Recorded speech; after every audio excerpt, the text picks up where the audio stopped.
a pouco, porque o interessante é que a gente pegue pelo menos essa base, porque depois nós vamos entrar nas questões dos serviços que são necessários para essa construção, para essa formação. O que nós estamos dizendo, em outras palavras, que o mistério de Cristo, ou seja, a formação de Cristo em nós, depende da nossa cooperação. É essa a ênfase do tema. Depende da nossa cooperação. Não é que Deus colocou um tabernáculo lá como se fizesse uma mágica. Não, não. Deus está percorrendo a história da humanidade, está falando, está anunciando a sua palavra ao seu povo, está buscando aqueles que têm coração voluntário para isso, aqueles que têm tido os olhos abertos para a compreensão dessas questões, não é? E uma vez que o coração está aberto, pelos olhos também estarem, então que se enganjam nessa fileira, né, e possam chegar nesse momento onde, por fim, o tabernáculo, aquele mesmo que foi idealizado lá na eternidade passada, possa ser fincado na eternidade futura. E aí o Senhor nos chama como servos, como amigos, para cooperar com Ele nesse serviço. Então, a outra parte, nós vamos realmente entrar em pontos relacionados ao nosso serviço. De que forma e de uma forma prática a gente pode cooperar com o Senhor. Não é, irmão? A igreja precisa de muita ajuda prática, porque existem muitas demandas que ela precisa responder a todo momento, ainda que as suas ações práticas são espirituais. Não é a prática de qualquer coisa, né? Por isso que começa com a prática da presença de Deus. Essa é a maior de todas as práticas. Então vamos seguir com esse ponto, se o Senhor nos ajuda por mais uns 15 ou 20 minutos, se os irmãos ainda também nos suportam. Vamos seguir nesse ponto então agora para entendermos esse aspecto. Eu não quero ficar só nas minhas palavras. Vamos ver os textos observando que Cristo é o tabernáculo que Deus está colocando entre os homens. Amém? Vamos seguir aqui então, Gênesis, vamos em Gênesis capítulo 28, e eu gostaria de chamar os meus irmãos a atenção para alguns pontos. Gênesis, capítulo 28.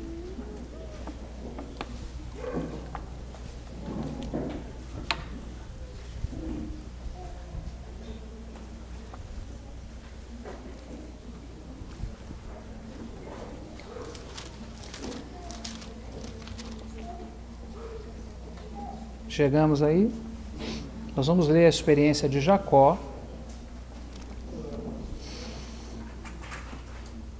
Vamos ver o 28 a partir do versículo 10.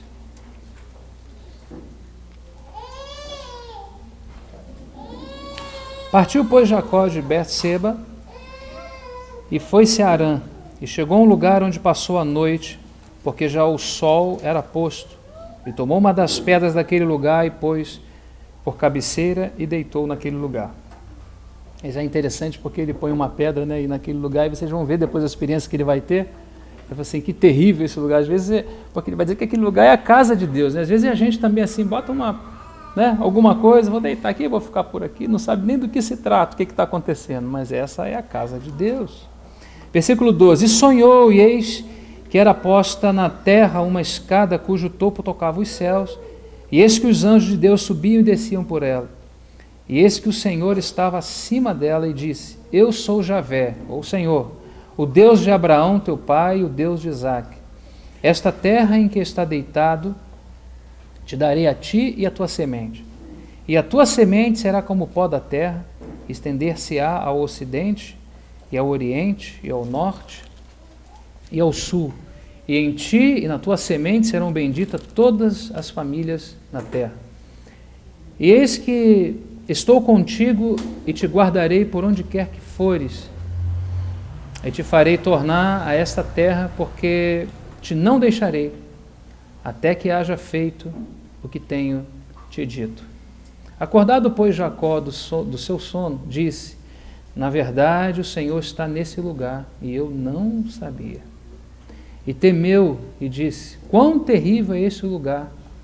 Este não é outro, senão a casa de Deus e a porta dos céus. O primeiro aspecto da visão é interessante que ele dá nome à visão. Se não é outro lugar, senão a casa de Deus e a porta dos céus. Lembra que ele vê uma escada que toca desde os céus, toca a terra, os anjos sobem e descem nessa escada, né? E já a princípio a gente já pode entender que isso fala desse relacionamento, porque ele diz que é a casa de Deus e a porta dos céus. E nós vamos ver lá depois do Novo Testamento, porque o Espírito vai utilizar o mesmo versículo, porque aqui acontece na cidade de Luz, né, em Betesda, mas essa cidade de Luz, ela é chamada de casa de Deus. Ou seja, que a escada que está posta desde dos céus até a terra e Javé está no topo da escada é uma aparição cristofânica, porque o Pai não aparece, ninguém vê o Pai, não é?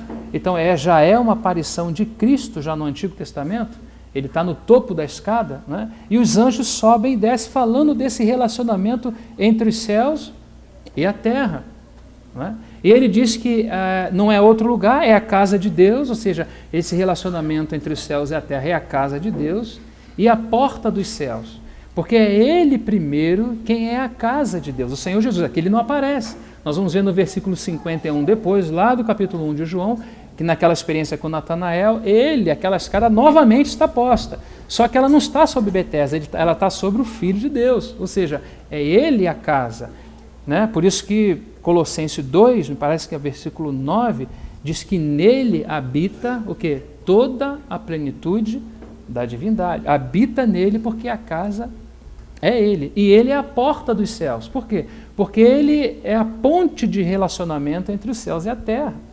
Só que agora ele está na igreja. Então você tem duas verdades. Você tem a igreja e você tem a ele. Hoje nós entendemos assim, e eu acho que vocês vão concordar, que se alguém quiser conhecer o caminho, ele precisa conhecer pela igreja, não é? Um dia alguém disse assim, e esse alguém foi o nosso Senhor: eu sou o caminho, a verdade e a vida. Não foi isso que ele falou?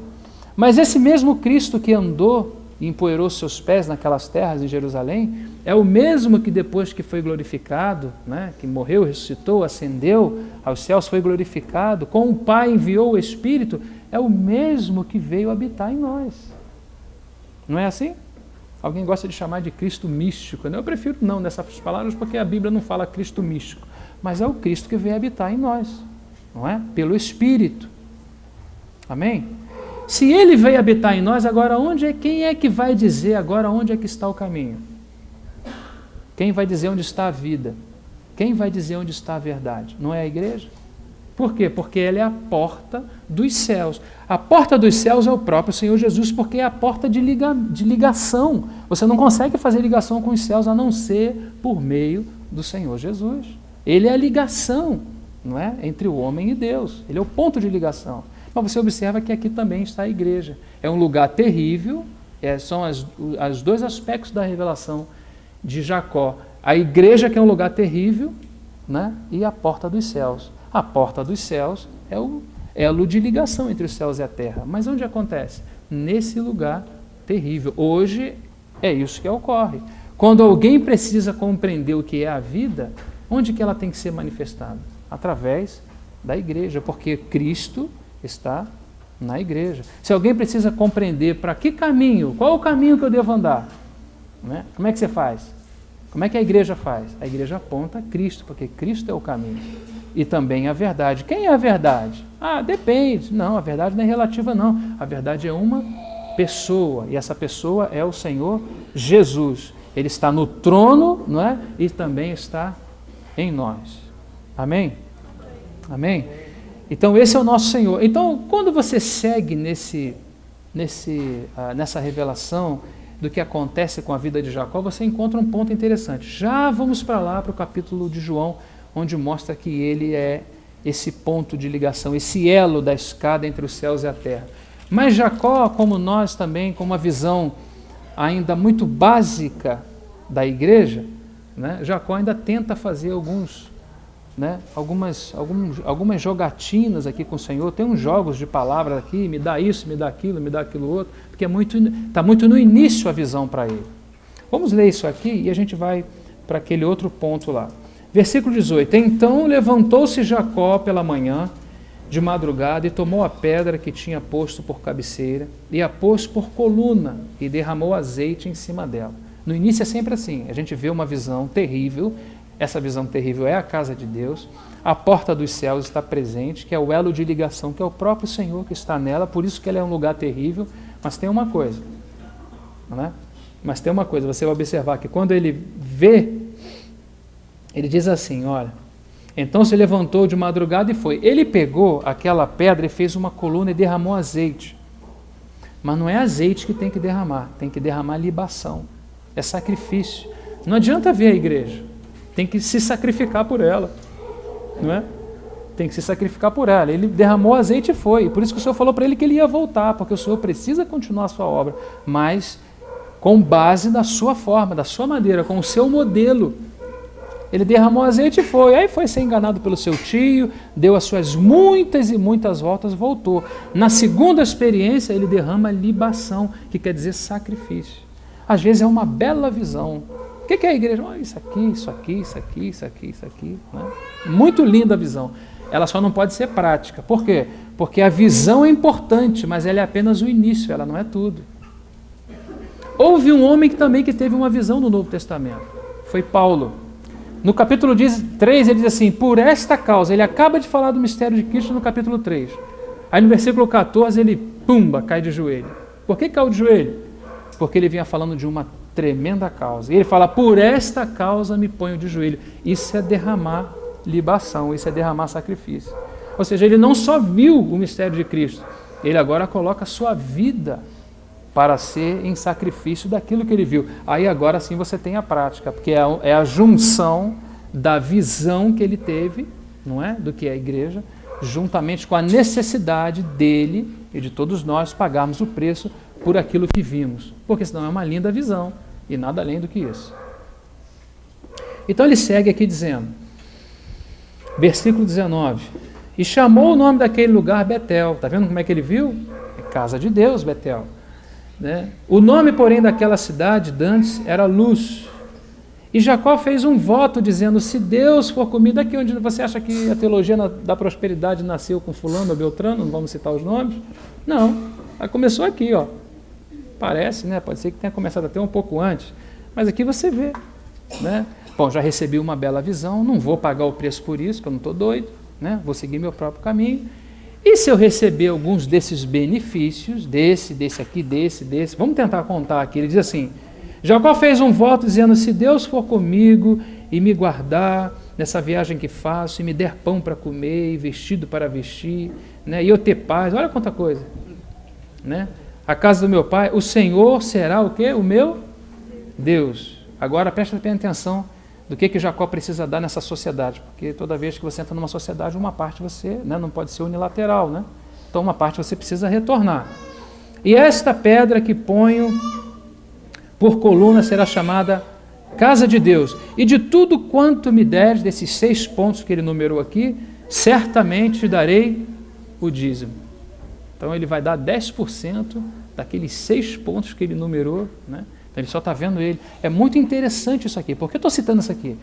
Roger, você falou que ia dizer que Cristo é o tabernáculo de Deus, mas nós vamos caminhando nessa linha, porque o que é o tabernáculo de Deus? É a relação dos céus com a terra.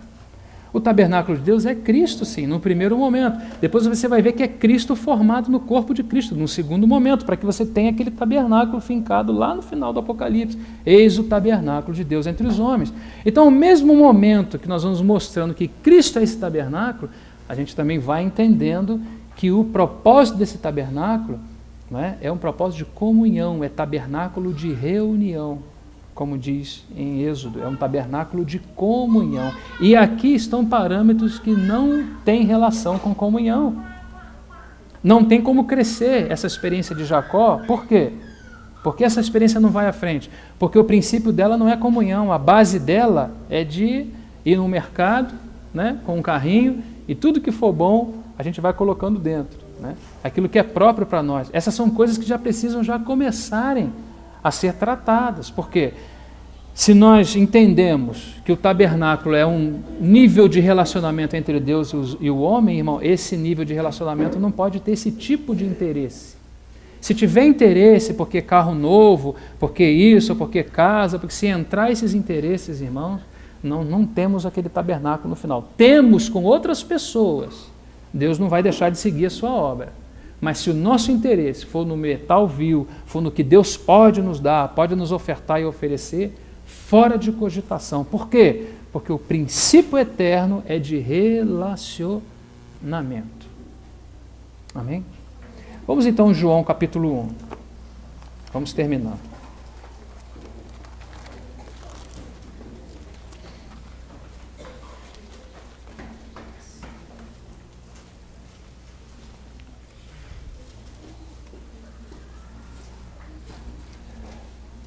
João, se você quiser anotar isso, é bem interessante, pelo menos aos meus olhos, junto com outros irmãos também.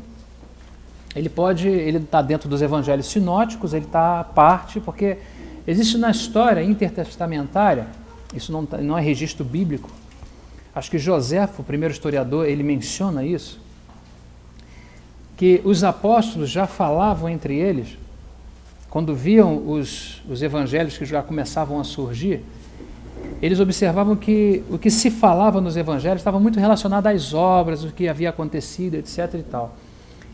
E parece, nesses escritos, que diz que eles começaram a falar entre eles que seria muito interessante que algum ou alguém deles, né, pudesse escrever o Evangelho na sua forma mais essencial, daquilo que eles viveram, aquilo mesmo que João falou, o que vimos e ouvimos, e as nossas mãos tocaram do verbo da vida. Né?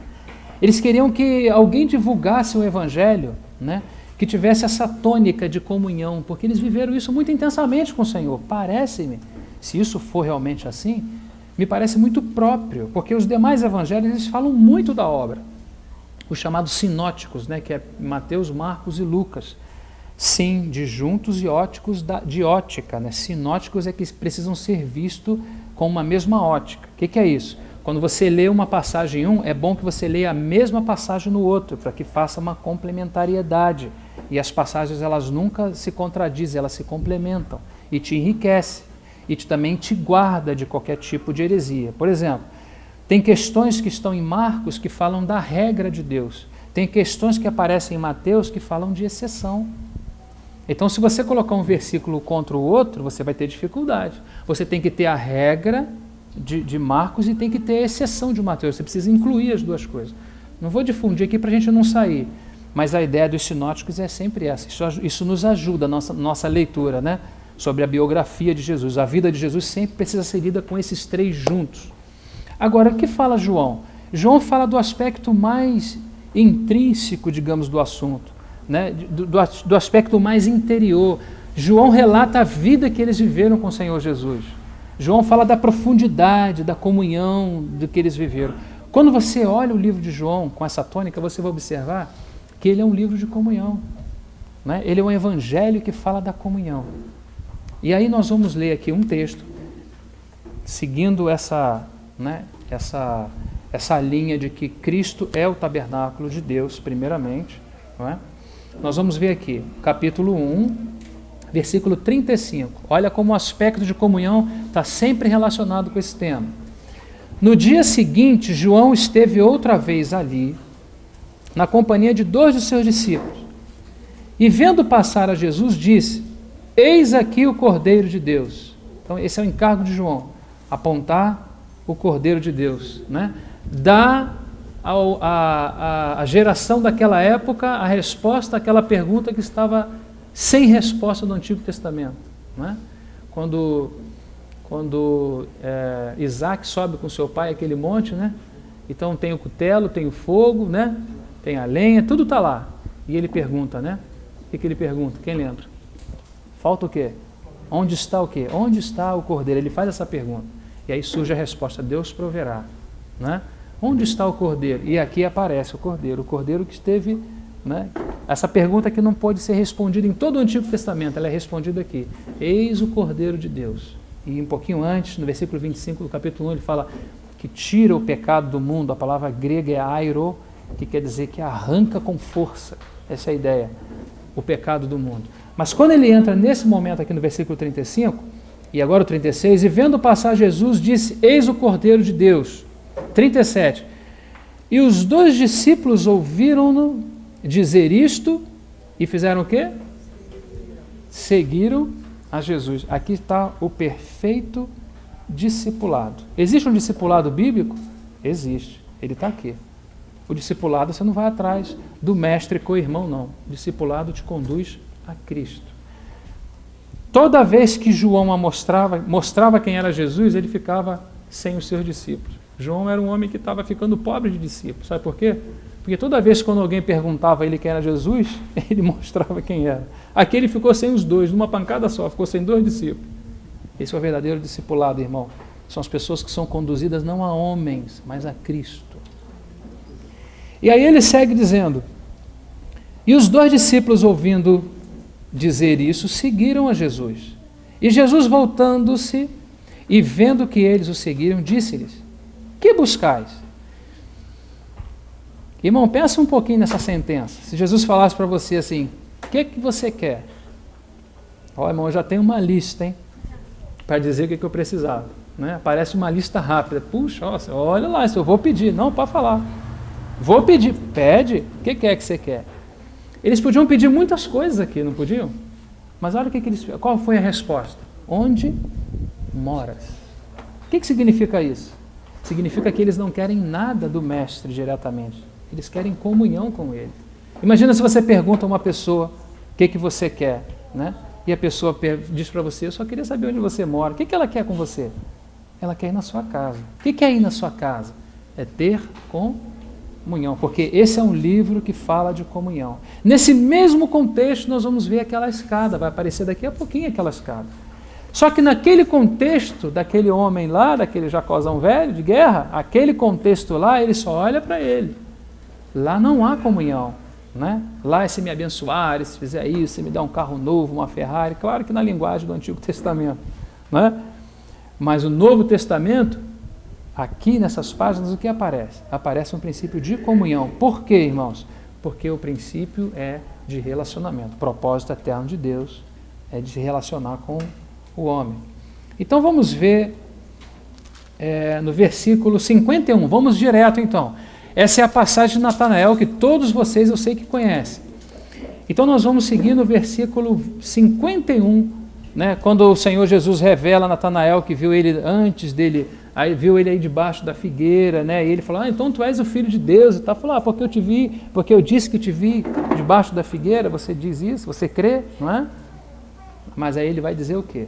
Ele vai demonstrar novamente aquela escada. E aí vai dizer assim, e disse-lhe, versículo 51, na verdade vos digo que daqui em diante vereis o céu aberto, e o que mais? E os anjos de Deus subirem e descerem sobre o Filho do Homem. Já não desce mais sobre Betesda, mas Betesda é a casa, mas o Filho é a casa também. Amém? É ele a casa.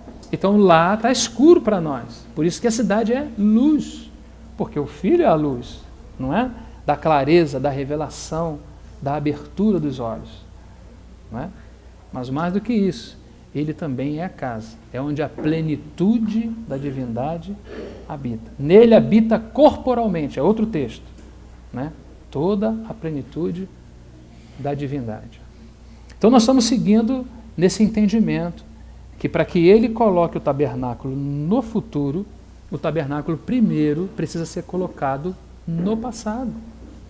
E quem é esse tabernáculo? Em primeira instância, esse é o próprio Senhor Jesus. Não existe nenhuma outra forma de ter um tabernáculo no futuro. Observe que o tabernáculo que é colocado, ele é entre os homens, não são os homens. Não diz que o tabernáculo são os homens, diz que o tabernáculo é colocado entre os homens. Esse é o propósito de Deus, desde a eternidade passada, irmãos. Depois seguir na eternidade futura com esse tabernáculo, que é Cristo formado no corpo de Cristo. Uma vida de intensidade de comunhão por toda a eternidade. Vamos seguir outro texto aqui. Aqui em João, já vou parando, irmão. Quantas vezes falei? 2? Costumo falar 5. Foi 2 que eu falei? Depois de meia-noite, irmão. Vamos lá. Aqui mesmo em João, capítulo 2, versículo 13, a purificação do templo. Esse templo não é o terceiro templo. Ele não foi construído ainda. Né? Esse templo foi um templo construído por Herodes. Herodes gostava muito de construir templos. Diz que era magnífico esse templo. O primeiro templo é o templo de Salomão, o segundo templo é o templo que foi construído depois daquela leva, né, daquela primeira leva do capítulo de Esdras, do capítulo 1 ao 7, né, quando pelo decreto de Ciro eles sobem para edificar a casa, né, e eles fazem o fundamento e também o altar. E posteriormente eles precisam estabelecer também o templo. Mas depois ele foi destruído novamente, por isso que vai ser levantado o terceiro templo. Agora, esse templo aqui é o templo que está colocado lá em Jerusalém, né, nessa época especificamente. Depois ele foi derrubado no ano 70 pelo general Tito. Se cumpriu mais uma vez a profecia lá de Daniel, e que vinha falando da destruição desse templo, né, e o próprio Senhor Jesus reprofetizou isso, que não ficaria pedra sobre pedra, e não ficou mesmo. Né, e depois aparece esse templo no mesmo lugar, com os mesmos princípios. Já havia algumas falhas na montagem dele, porque não foi feito com os mesmos princípios bíblicos, mas ele estava lá. Mas observe que esse templo o Senhor vai utilizá-lo, né, para demonstrar mais uma vez que é ele o templo, que esse templo, na verdade, ele está falando dele, porque na tipologia do templo, ele está falando do verdadeiro templo, não é? Que é o Senhor Jesus. Na tipologia do tabernáculo, também está se falando do verdadeiro tabernáculo, que é o Senhor Jesus. Sempre, essencialmente, quando nas Escrituras aparece casa de Deus, está relacionado ao Filho de Deus, essencialmente. Mas, irmão, onde é que a gente entra nessa história? Quando o Filho de Deus, nós vamos observar que existe uma vinda dele até nós desde a eternidade, como tabernáculo. E ele faz esse trabalho de tabernacular entre nós, João 1,14, não é? E quando ele vem, que ele põe então esse tabernáculo, que é ele mesmo, né, o verbo que se fez carne na sua kenosis, no seu esvaziamento, quando ele se faz carne e habita entre nós, quando ele faz o seu trabalho, depois de morrer, ressuscitar, ascender, ser glorificado, enviar o Espírito, começa então o trabalho, né, desse aspecto do tabernáculo agora a ser formado em nós, para que Deus tenha no futuro um tabernáculo entre os homens. Ou seja, que a primeira parte é a vinda dele até nós, desde a eternidade. A segunda parte é que depois que ele vem e que estabelece tudo o que precisa ser estabelecido, depois da cruz, quando ele diz que está tudo consumado, da sua morte, da sua vinda no Espírito, ele agora começa esse aspecto de quê?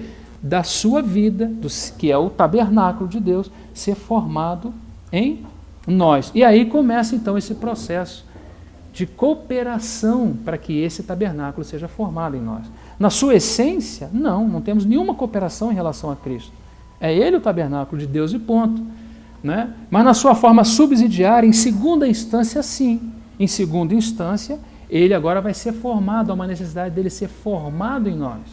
E essa formação é que possibilitará o futuro, Apocalipse 21, né? A partir do versículo 3, o Senhor dizer que a Nova Jerusalém está aí, né, adereçada, né, e o que é essa Nova Jerusalém? O tabernáculo de Deus entre os homens, que é o que, na verdade? O propósito eterno de Deus. Amém? Então, vou e volto, porque assim os irmãos também vão fixando melhor. Depois vamos ter, né, acho que amanhã um ruminar, alguns irmãos vão compartilhar também. Então, pode ficar de forma que possa ficar fixado esse tema. Então, o versículo 13 diz assim: E estava a próxima Páscoa dos judeus, e Jesus subindo a Jerusalém, e subiu Jesus a Jerusalém, e achou no templo os que vendiam bois e ovelhas, e pombos, e os cambiadores assentados.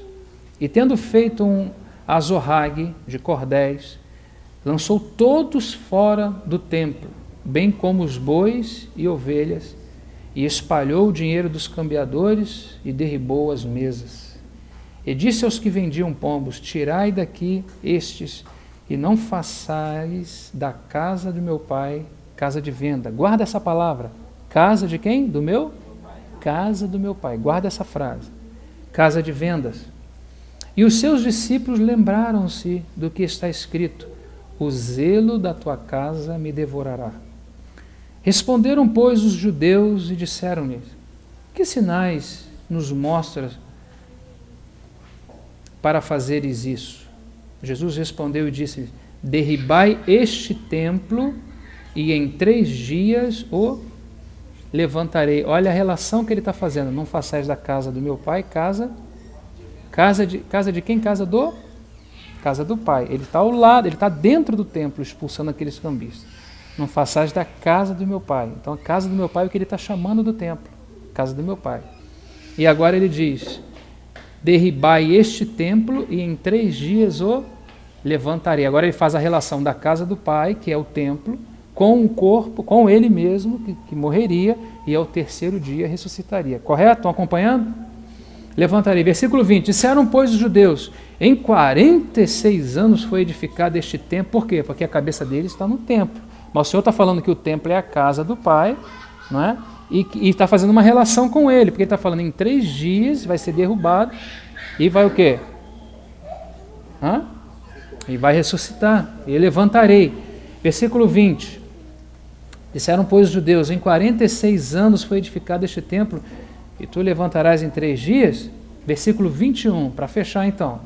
Mas ele falava do templo de quê? Do seu corpo. Está vendo? Então ele faz primeiro a relação daquele templo, que é a casa do Pai, com ele que vai morrer e ao 3º dia vai ressuscitar. Né?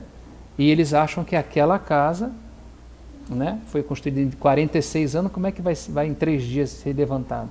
E ele falava do templo do seu corpo. Então você vê que ele é o templo de Deus, está tipificado naquele tabernáculo, mas quem é o templo é ele. Amém? Estamos seguindo, irmãos? Vamos mais um texto aqui. Podemos ir mais um texto? Vamos aqui, João 7, 37 e 38. João capítulo 7, 37 e 38. Chegamos aí? João 7, 37 e 38.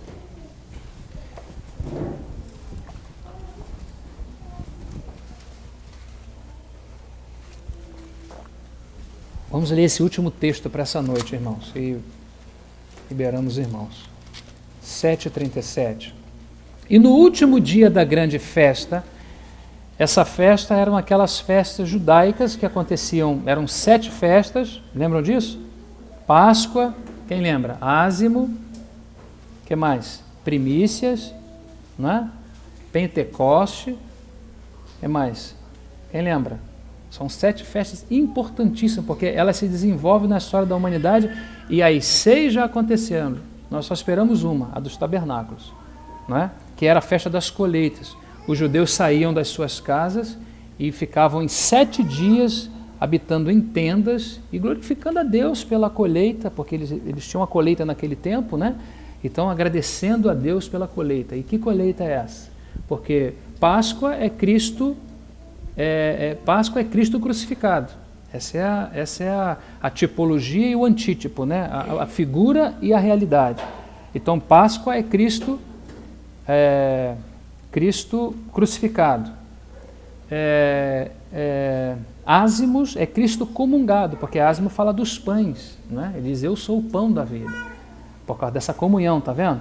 Se Cristo morreu por nós, sabe para quê? É por causa dos ázimos, é para ter comunhão conosco, é o mesmo princípio, né? Bom, e aí segue, mas não vamos sair do nosso tema, depois a gente passa às 7 festas, mas aqui é a festa dos tabernáculos que eles estão comemorando. E tem uma coisa interessante que acontece na festa dos tabernáculos, que os judeus iam para o templo e o lugar mais próximo para buscar água era o tanque de Siloé. E eles tomavam uns cântaros grandes e enchiam no tanque de Siloé, baseado, sabe aonde? Primeira coisa, a primeira menção desse assunto é naquela pedra, na rocha que os seguia, como Paulo fala em Coríntios capítulo 10, a rocha os seguia, a rocha era Cristo, eles bebiam água daquela rocha, né? E a festa dos tabernáculos, elas serviam também para esse agradecimento, porque eles bebiam água no deserto, irmão, onde não tem água. Então a festa do tabernáculo foi o Senhor que instituiu, né? Era a última das 7 festas, e o Senhor instituiu para que eles... Era como se fosse um culto de ação de graça, tudo que o Senhor havia dado a eles, a colheita e também a água. Então o que eles faziam nesse período que Jesus, nesse contexto aqui, para que a gente possa entender por que Jesus está dizendo isso?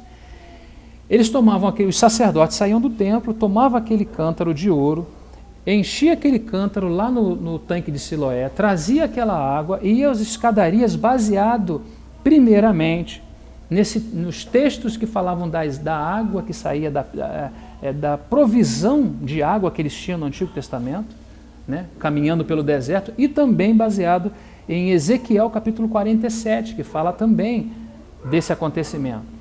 E esse acontecimento, era muito interessante que eles pegavam aqueles cântaros, iam até a entrada do templo e jogava aquele cântaro, derrubava aquele cântaro e saía aquela água, né, começava a descer as escadarias do templo, desde lá de dentro, descia as escadarias do templo e inundava, porque era muita água, e eles pulando de alegria, né, porque era uma festa realmente. E nesse momento, quando Jesus está ao lado do templo, porque ele é a casa de Deus, se vai fluir da casa ou do templo, entendeu? Ele precisa estar presente, não é? Porque ele é a casa, Jesus é a casa de Deus. Ele se coloca ao lado e aí nasce essa frase, né? Quem crê em mim, como diz, versículo 37, e no último dia, o dia da grande festa, Jesus pôs-se em pé e clamou dizendo, onde ele pôs-se em pé?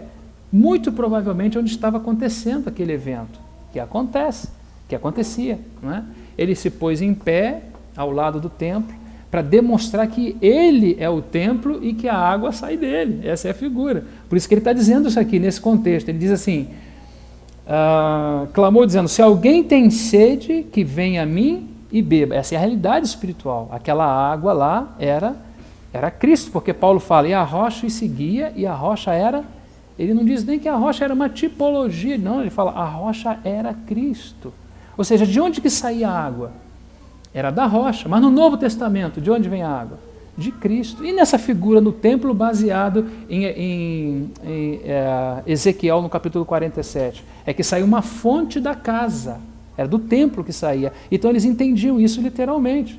Derrubava esse cântaro e deixava essa água escorrer, maravilha. O Senhor Jesus se coloca ao lado dessa figura e ele mesmo se apresenta como uma realidade espiritual daquilo que estava acontecendo, do que eles estavam fazendo alguma coisa que já... O Senhor Jesus já era o templo da água que fluía dele, não é? E eles estão entendendo ainda que a coisa está relacionada a cântaro, a derrubar água, a pegar água no tanque de Siloé, etc. Ele diz, quem crê em mim, como diz a Escritura, o quê? Rios de água viva, o quê? Fluirão do seu interior.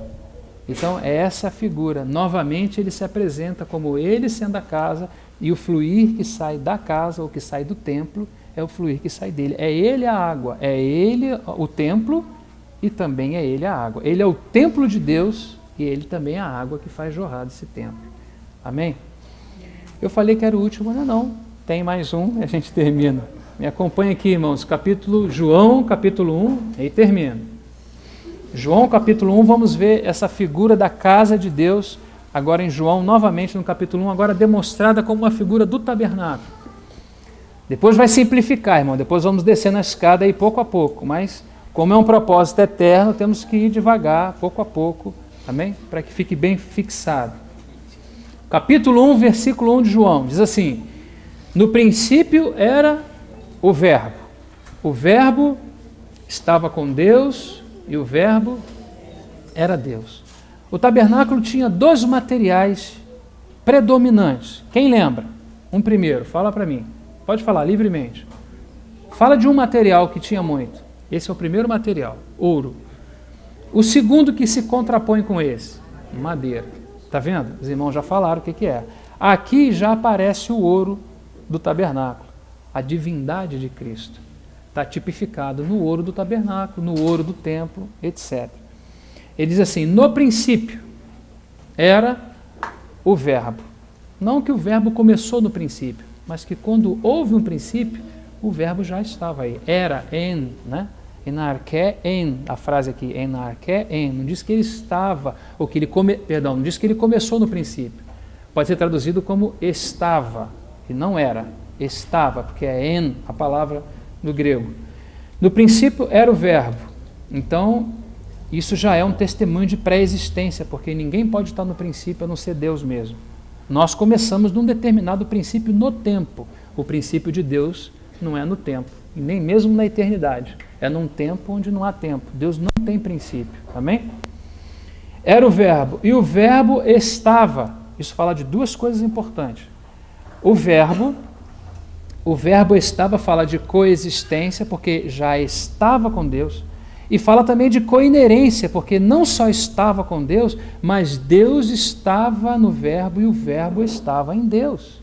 Dá para perceber isso? Um está no outro. Esse é o mistério da coinerência. E ele segue dizendo, estava com Deus e o verbo era Deus. Então aqui nós temos o testemunho daquilo que nós vemos em predominância e importante no tabernáculo. Deus tipificado no ouro. O ouro do tabernáculo tipifica a divindade. Amém? Essa é a principal tipificação do ouro. Não tem como você encaixar em outro canto. Porque o ouro é o material mais valioso que nós temos, o metal mais valioso que nós temos na terra. Então era uma forma de tipificar Deus pelo material mais valioso que nós temos diante de nós. Certo? Então, essa é a natureza divina do verbo, da casa de Deus, do Filho de Deus. Mas não somente isso, versículo 14.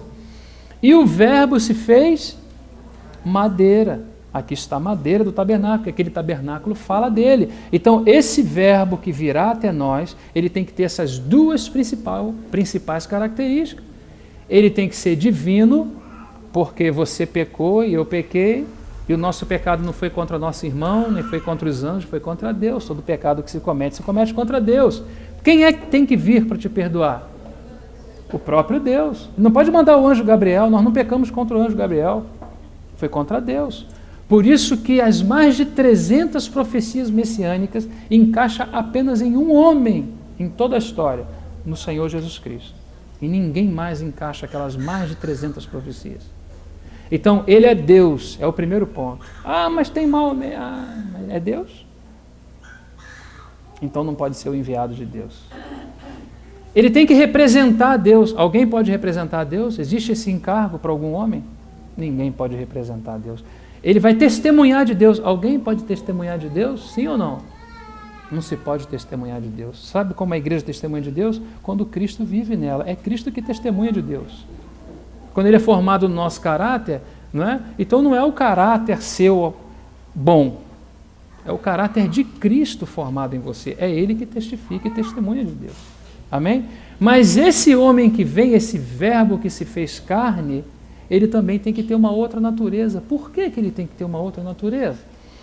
Porque ele também vai nos socorrer, irmãos. Nós precisamos ser socorridos. Não só pelo que fizemos no passado, mas pelo que ainda andamos fazendo e o que vamos fazer no futuro. Então nós precisamos de um homem perfeito. Esse homem perfeito precisa ter espírito, alma e corpo, assim como você e eu temos. Se ele não tem espírito, ele não pode te socorrer. Se ele não tem alma, se ele não tem sentimentos, se ele não tem vontade, ele não pode socorrer. Como ele foi aperfeiçoado lá quando apareceu transfigurado no monte da transfiguração? Por que ele apareceu daquela forma? Porque ele em tudo padeceu, não foi? Aprendeu a obediência por aquilo que padeceu. Ele foi aperfeiçoado, não como Deus, como homem, como madeira, foi aperfeiçoado. Por quê? Porque depois, irmãos, ao viver em nós, haveria uma segunda substituição. A primeira substituição de Cristo em nós é para que a gente não se perdesse eternamente. Por isso o seu sangue foi derramado. Nós fomos livres, estamos livres da ira futura, aquele texto de Romanos capítulo 5, porque ele derramou o seu sangue por nós. Mas não somente isso. Agora nós também podemos viver pela sua vida. Ou seja, que um aspecto trata o aspecto da inimizade, trata um aspecto, digamos, jurídico da causa. Há uma inimizade entre o homem e Deus, existe uma questão aqui em ponto, não é? E o que precisa ser feito? Um sangue de inocente precisa ser derramado para que se pague essa situação. Apagou? Ok, mas você pode continuar sendo a mesma pessoa. Quando que vai mudar isso? Quando a vida dele passa a ser vivida na sua vida. Então o sangue é para tratar o aspecto jurídico. A vida dele é para tratar o aspecto orgânico. Por isso que Paulo fala, não vivo mais eu. Mas, o que Paulo está dizendo? Que houve uma substituição. Eu posso ser perdoado, o sangue de Cristo está sobre mim, toda vez que eu pedir perdão ele vai me perdoar, com certeza, não é? A todos nós, é assim que funciona, mas eu posso viver sempre pedindo perdão pelas mesmíssimas coisas. Por que isso é assim? Não é porque o sangue não é eficaz, O sangue tem a sua eficácia. O problema não está no sangue.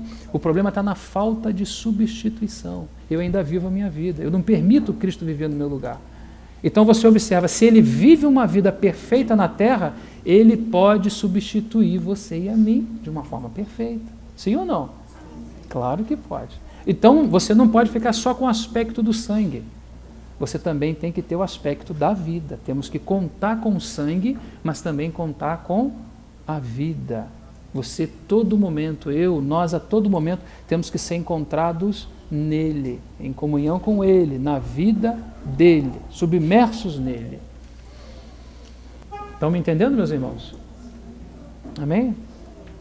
Então esse aspecto é muito importante.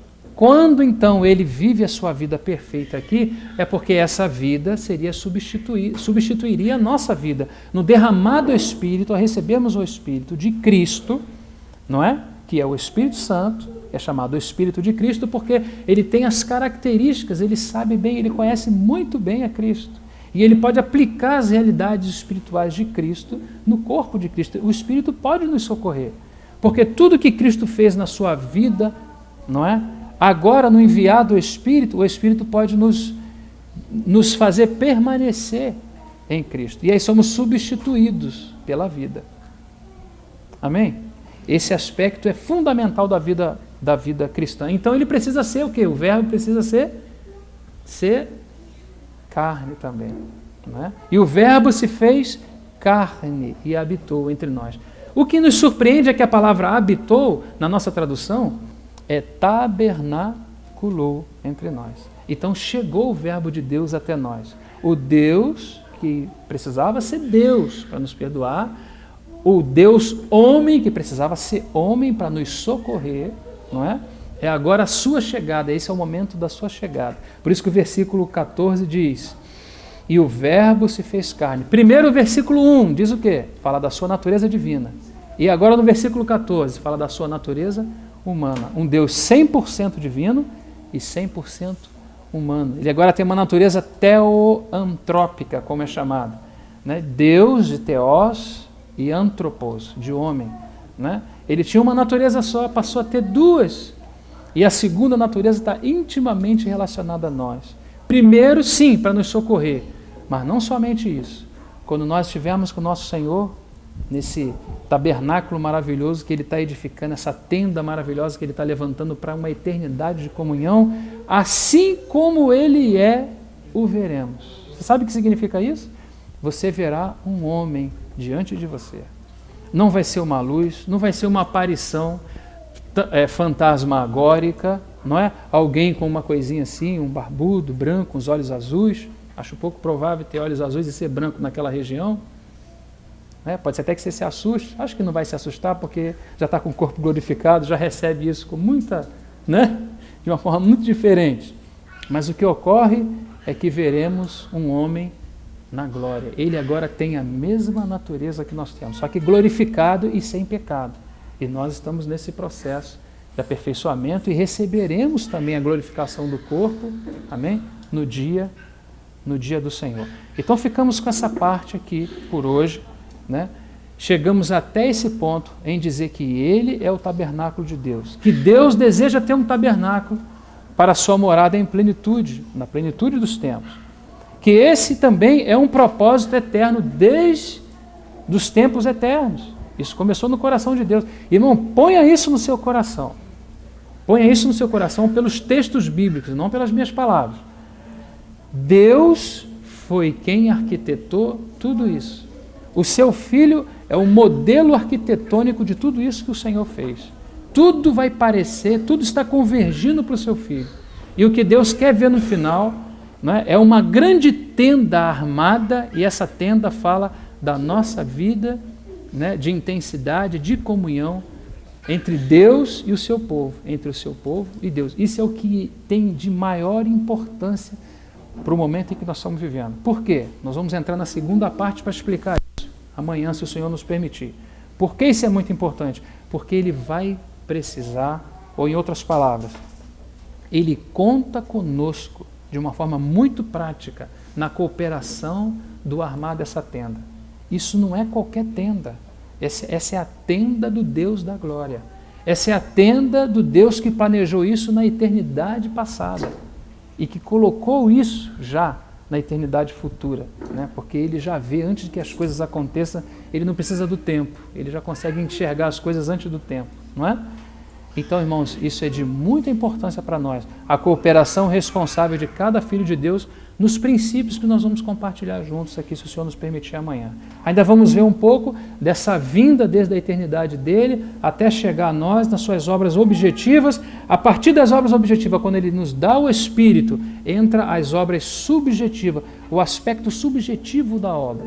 O tabernáculo vem até nós, agora aqui nos é dado o Espírito para que esse tabernáculo, que é Cristo, agora seja com a cooperação mútua do corpo de Cristo, seja formado em nós, para que Deus tenha, então, né, naquela etapa futura, aquilo que Ele deseja. Essa etapa intermediária é a etapa de mais importância. Por quê? Porque o início da história Ele já planejou, o futuro Ele também já conhece. O processo intermediário é quando Ele está trabalhando com os seus, né, para fazer aquilo que Ele idealizou no futuro e que Ele idealizou no passado e que Ele já tem no futuro. Amém? Vou pedir a vocês para ficarem de pé para descansar as pernas, agradecer aos irmãos por esse tempo, né? E nós vamos orar agradecidos ao Senhor.